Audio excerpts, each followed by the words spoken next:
Am I the a-hole for calling out my kid's future stepmom for treating me like a surrogate?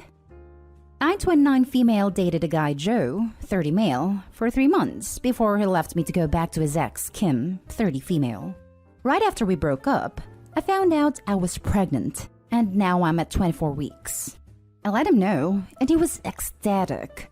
Turns out, his girlfriend had fertility issues and would likely never be able to get pregnant naturally, and he has always wanted to be a father.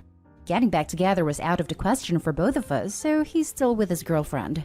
Joe was only allowed at the initial appointment because of COVID-19, and we found out I was having twins. According to Joe, when he told Kim, she had a mental breakdown about her infertility and wanted to talk to me. I met them at their house, and Kim stated that she wanted to be involved in my pregnancy because she would eventually be the children's stepmother. She started telling me that I needed to do a home birth, that I needed to formula feed so that they could have the babies half of the week, that she wanted one boy and one girl, and that she wanted the kid to call her mama since they would be calling me mommy. I shut her down and said I would make the best choices for my children and my body, and left. Kim continued to be overbearing and texting me every day about my eating habits, exercise habits, and witching about how her job wouldn't let her take maternity leave. Then at the virtual genetics counseling appointment, she attended instead of Joe and took over the whole meeting trying to talk about her family history, which wasn't relevant. When it came time for my 20-week level 2 scan, they allowed me one guest, and Joe suggested I take Kim instead of him, which I refused to do. Joe did end up coming, and he found out the gender because I wanted to keep it a surprise for me so we could throw a gender reveal party. I put a pregnancy announcement on my social media, and then she put up an announcement saying they were expecting twins the non-traditional way and how blessed she was. I was irritated, but I kept my mouth shut. Then she threw a gender reveal party and posted it in social media. I wasn't even invited. She also announced that she's having a baby shower. I commented on her posts and told her to stop treating me like a surrogate, that kids weren't hers, and that Joe didn't have any claim or custody of the kids until they're born. I then called Joe and reiterated all of this and stated that I would not be seeing either of them until we went to family court, and that my mother would be my birthing partner.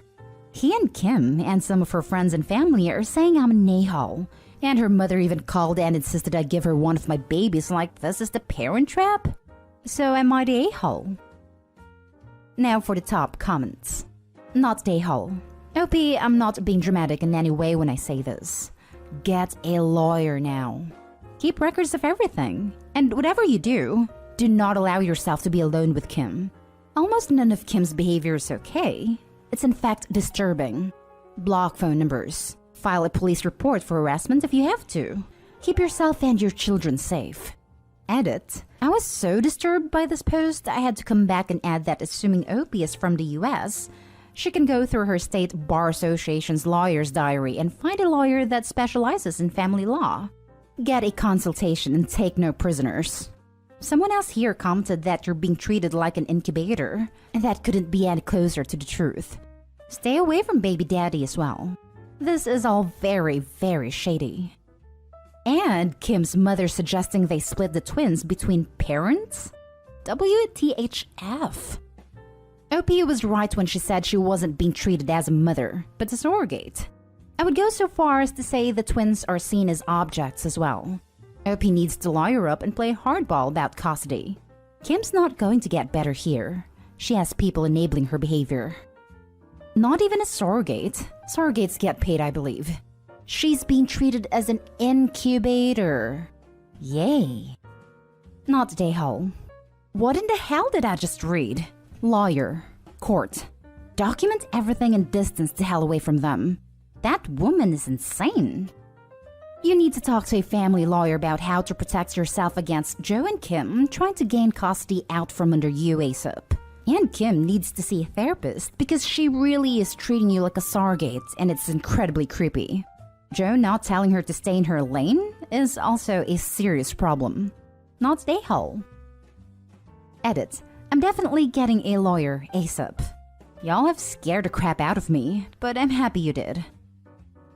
Now for the next story. Am I the a-hole?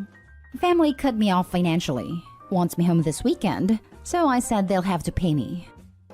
I'm a student. My parents set aside some money yonks ago, so when I went off to university, I could afford to go just about anywhere.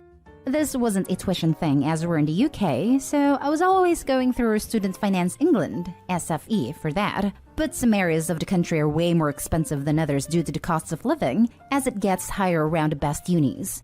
I got into a uni with a very high cost of living. My parents were giving me the money meant for me in installments, just like SFE does. I got a part-time job to top it up.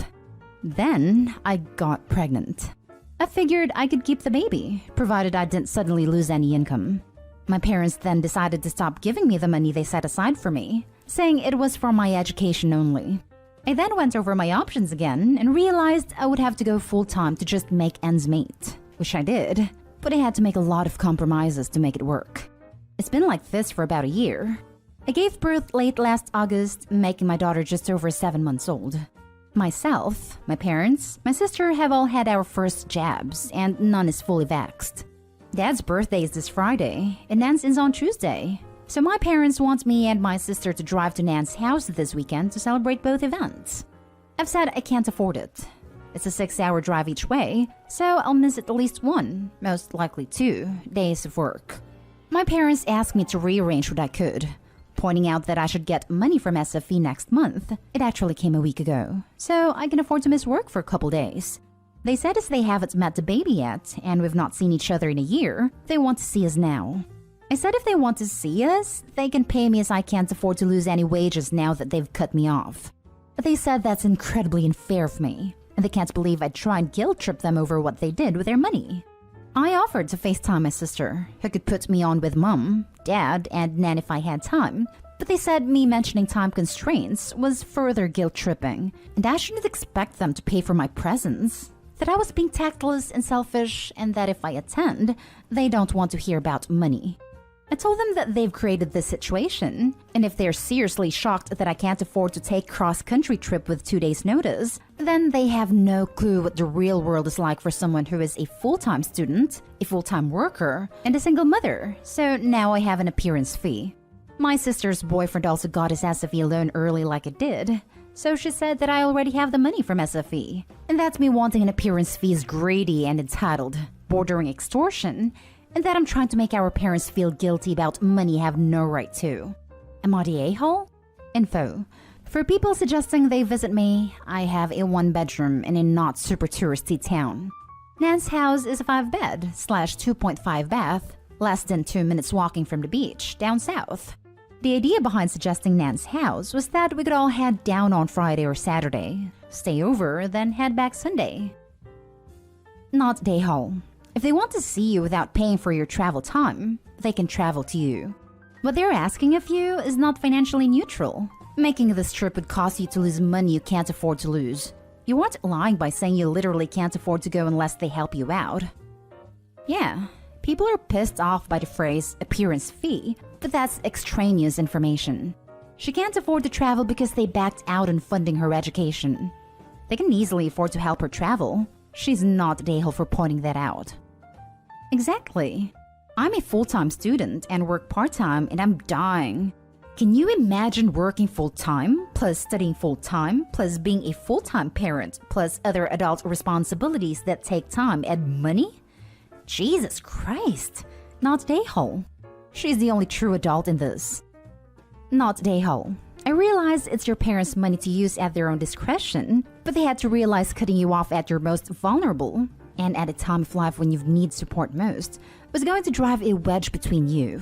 They don't now get to demand your presence on little notice. I do think it was a little tactless to call it an appearance fee, but whatever you're feeling, if it's bitterness or anger, you came by it honestly. They also don't get to play the "we've never met the baby" card when their actions contributed to your inability to come home as you now work full-time. And frankly, if they really want to foster a relationship with you and your child, they're going to have to understand that you're under a lot of financial constraints. They had a choice to make it not quite as drastic, or they could even have said, "We'll pay for the gas," / "We'll give you X amount of money to make up for the travel time." My parents did this a couple times when they wanted me to come to family functions that I just didn't have the money for. They could have given you more time, or if this were really about seeing you and your child, they could have made time or made plans to come to you. Especially since the money was set aside for education and Opie is still a student. Full-time, I think? It seems to me the condition of getting the money from parents was to pay for costs of living while getting an education, and Opie is still fulfilling that, despite also having a baby. Now the parents aren't holding up their end of the deal. Or they changed their terms too, and you can't have a kid.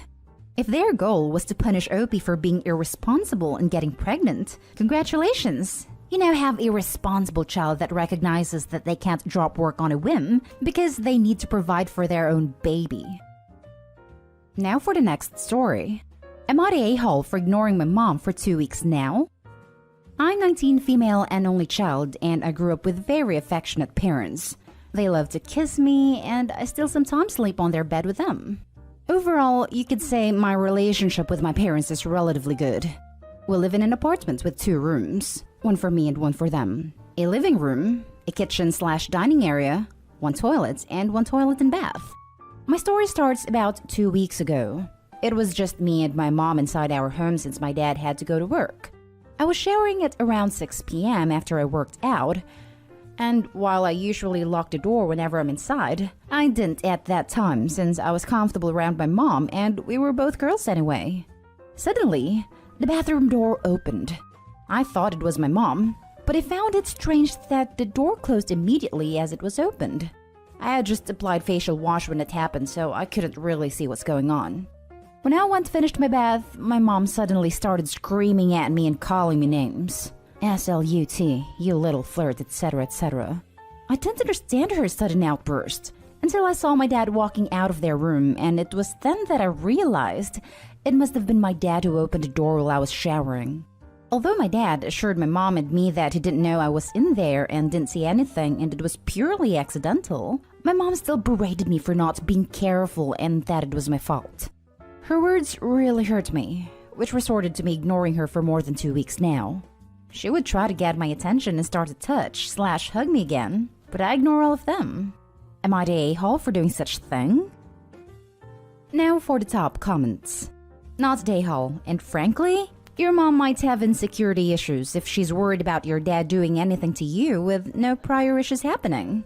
All you did was not lock the door, and all he did was walk in and out from what I'm reading. Honestly, if I was the dad, I would be reconsidering my relationship with my wife if she thinks I would want to be inappropriate with my own daughter.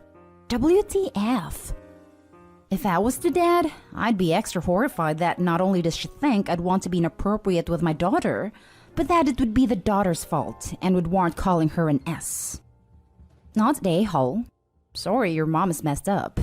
She is literally sexualizing the fact that your dad maybe saw a glimpse of you naked. Even if he had seen you fully naked, calling you an S is so freaking wrong. That implies that you are trying to seduce your dad. So for her to be upset about this, she would have to believe that you would get some kind of gratification from your dad seeing you naked, and possibly that your dad would get something out of it too. Not the a-hole, and your relationship with your parents is anything but normal. Stop sleeping with them. Last story is titled, Would I be the a-hole if I kicked out my existing affair baby when she turns 18, even though she is a great child? Hello.